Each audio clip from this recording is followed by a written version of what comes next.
쇠락의 경지, 이통, 연평단문. 조선 왕조 500년 옛사람의 정신을 지배한 것은 무엇이었을까? 서원이나 종갓집 등을 돌아다니다 보면 건물마다 현판이 걸려있기 마련이다. 이 현판에는 조선시대 선비들이 지향하던 정신의 경지를 표현한 글귀가 새겨져 있다. 그중 가장 빈번히 등장하는 것은 아마도 쇠락이란 한자어일 것이다. 이는 한여름 무더위에 텁텁하기만 한 마당에 물을 뿌렸을 때면 누구나 느끼게 되는 상쾌함과 시원함을 의미한다. 이 쇠락이란 말을 유명하게 만든 사람은 황정견이라는 중국 송나라 때의 시인이다. 동시대 철학자 주돈이를 존경한 그는 용릉주무숲 인품신고, 흉회쇠락 여광풍제월이란 시를 썼다. 뜻은 다음과 같다. 용릉 땅에 살던 주돈이 선생은 인품이 매우 높았네. 그 마음이 쇠락하여 마치 비갠 뒤의 바람과 달과 같았네. 한자에 조금이라도 익숙한 사람이라면 쇠락 말고도 광풍제월이란 한자어도 많이 접했을 것이다. 깊은 밤 오랫동안 내리던 비가 멈추고 상쾌한 바람이 얼굴을 매만질 때 맑게 빛나는 달을 본 적이 있는가? 이것이 바로 광풍제월이다. 그래서 옛사람들은 온갖 시름과 고뇌가 씻은 듯이 사라져 맑아진 마음 상태를 쇠락이나 광풍제월에 비유했던 것이다. 성리학은 바로 인간의 마음을 쇠락이나 광풍제월의 경지에 이르게 하려는 학문 경영이라고 할 수 있다. 요즘 사람들은 주자학이 이기 혹은 성전과 같은 형이상학적 논쟁에만 매몰된 사변적인 학문 경영이었다고 비하하는 경우가 많다. 그렇지만 이런 형이상학적 논쟁은 모두 탁한 마음과 맑은 마음을 구별하려고 이루어진 것이다. 기나 정이란 개념이 평범한 사람의 탁한 마음을 설명하는 데 사용되었다면 이나 성은 성인의 마음처럼 완전히 맑은 마음을 묘사하는 데 사용되었다. 성리학을 집대성한 주의에게 진정한 학문의 길을 밝혀주었던 스승이 한 명 있다. 그가 바로 연평선생이라고 불렸던 이통이다. 주의의 아우라가 강해서인지 이통의 이름을 지금 사람들은 기억조차 못하고 있다. 그렇지만 이통이란 스승을 만나지 못했다면 주의는 진정한 학문의 길이 쇠락과 광풍제월로 상징되는 맑은 마음을 갖는 데 있다는 사실을 배우지 못했을 것이다. 주의가 얼마나 이통의 가르침을 중시했는지를 잘 보여주는 작은 책이 한 권 있다. 늙은 스승이 죽자마자 주의는 스승과 주고받았던 서신들을 편집하여 한 권의 책으로 묶는데 그것이 바로 주의 나이 34세 때 완성된 연평단문이다. 자신이 스승으로부터 배웠던 것, 그리고 배우기는 했지만 아직 완전히는 이해할 수 없는 스승의 가르침을 금과 옥조로 가슴에 아로새기려는 노력인 셈이다. 이통은 청년 주의에게 성인이 되라고 가르쳤다. 아울러 그는 마음이 쇠락의 경지에 이를 때 성인이 될 수 있다고 강조했다. 젊은 제자에게 보내는 이통의 가르침을 읽어보자. 일찍이 저는 사태를 만났을 때 고체가 조금도 없다면 곧 쇠락의 경지라고 생각했습니다. 즉 이 마음이 확연히 크게 공정해져 남과 나라는 편벽되거나 치우친 생각이 없게 되면 아마도 도리에 대해 하나로 꿰뚫게 될 것입니다. 가령 일에 당해 꿰뚫지 못하여 마음속에 편벽되거나 치우친 바를 조금이라도 벗어나지 못한다면 곧 고체와 관련된 것이니 모두 옳지 않은 것입니다. 그대는 어떻게 생각할지 모르겠습니다. 연평단문.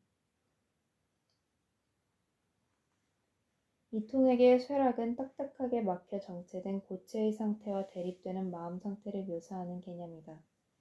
그의 머릿속을 지배하고 있던 근원적인 비유는 얼음과 물이다. 얼음은 딱딱하고 정체되어 있어 타자와 부딪힐 수밖에 없다. 반면 물은 무엇을 만나든 간에 그것에 맞추어 자신의 모양을 바꿀 수 있는 유연성을 가지고 있다. 이 점에서 얼음과 같은 마음이 고체 상태에 있는 마음이라면 물과 같은 마음이 바로 쇠락 상태에 있는 마음이라고 할 수 있다. 지금 우리 눈앞에 네모난 얼음이 있고 둥근 그릇이 하나 있다고 해보자. 여기서 네모남은 이 얼음에 고착된 자의식을 상징한다. 만약 이 얼음이 둥근 그릇과 소통하려고 하면 어떤 일이 발생하는가? 네모난과 둥글면 서로 충돌할 수밖에 없다. 억지로 네모난 얼음과 둥근 그릇을 소통시키려고 한다면 네모난 얼음이 깨지거나 아니면 둥근 그릇이 찌그러지고 말 것이다. 어떻게 해야 이 네모난 얼음이 둥근 그릇과 소통할 수 있겠는가? 이 얼음이 네모남이란 고착된 자의식을 버려야만, 그래서 그릇의 둥금을 수용할 수 있을 때에만 소통은 가능할 것이다. 네모남을 버리려면 혹은 버렸다면 얼음은 반드시 물로 변형되어야 하거나 그렇게 되었어야만 한다. 얼음과 물의 비유는 우리에게 많은 시사점을 준다. 가장 중요한 것은 얼음과 물이 상이한 두 가지 실체가 아니라 하나의 실체가 가지는 두 양태에 지나지 않는다는 사실이다. 그래서 얼음과 물 사이의 변화는 실체의 변화가 아니라 양태의 변화라고 할 수 있다. 이것은 무엇을 말하는가? 얼음과 같은 마음이나 물과 같은 마음은 모두 우리 마음의 두 가지 양태에 불과한 것이다. 결국 치열한 자기 수양에 의해 우리는 성인도 될 수 있고 아니면 평범한 사람으로 남을 수도 있다는 것이다. 얼음과 같은 고체의 마음 상태와 물과 같은 쇠락의 마음 상태를 구분하는 이분법은 이통 자신뿐만 아니라 성리학을 신봉했던 모든 옛사람들의 사유를 관통했던 근원적인 것이었다. 얼음을 물처럼 부드럽게 만들면 우리는 성인이 된다. 바로 평범한 인간이 광풍제월로 묘사되는 성인의 마음에 이른 것이다. 여름밤 먹구름으로 꽉 막힌 하늘이 시원한 바람이 불면서 맑게 개고 밝은 달이 드러난 것이다. 반대로 노력하지 않고 마음을 방치하면 얼음과 같은 딱딱한 마음 상태에 머물게 될 것이다. 밝은 달을 보이지 않게 하고 막고 있는 먹장구름과 같은 마음인 셈이다. 구체적으로 쇠락의 경지 혹은 성인의 마음은 어떻게 이해할 수 있을까? 이통은 이 마음이 확연히 크게 공정해져 남과 나라는 편벽되거나 치우친 생각이 없게 되는 상태라고 말한다. 누군가와 관계할 때 충돌과 대립으로 힘든 경우가 있다. 물론 그것은 상대방이 자신의 생각만이 옳다는 자만심을 가지고 있어서 벌어진 일일 수도 있다. 그러나 이 경우 우리는 이통의 가르침을 떠올리며 자신을 점검해 볼 필요가 있다. 혹시 상대방이 아니라 내가 얼음처럼 고착된 마음 상태에 있는 것은 아닐까? 공정함을 잃어버리고 남과 나를 구별하고 있는 것은 상대방이 아니라 나인가? 그러나 자기 자신을 냉정하게 진단하는 것은 무척이나 어려운 일이다. 그렇기 때문에 옛사람들은 자신들의 집 현판에 쇠락이나 광풍제월을 아로새겼고 그를 통해 계속 자신이 혹시 고체의 마음 상태에 있는 것은 아닌가 치열하게 점검했던 것이다. 어쩌면 평범한 우리에게 완전한 성인의 경지 혹은 쇠락의 경지는 불가능한 것인지도 모른다.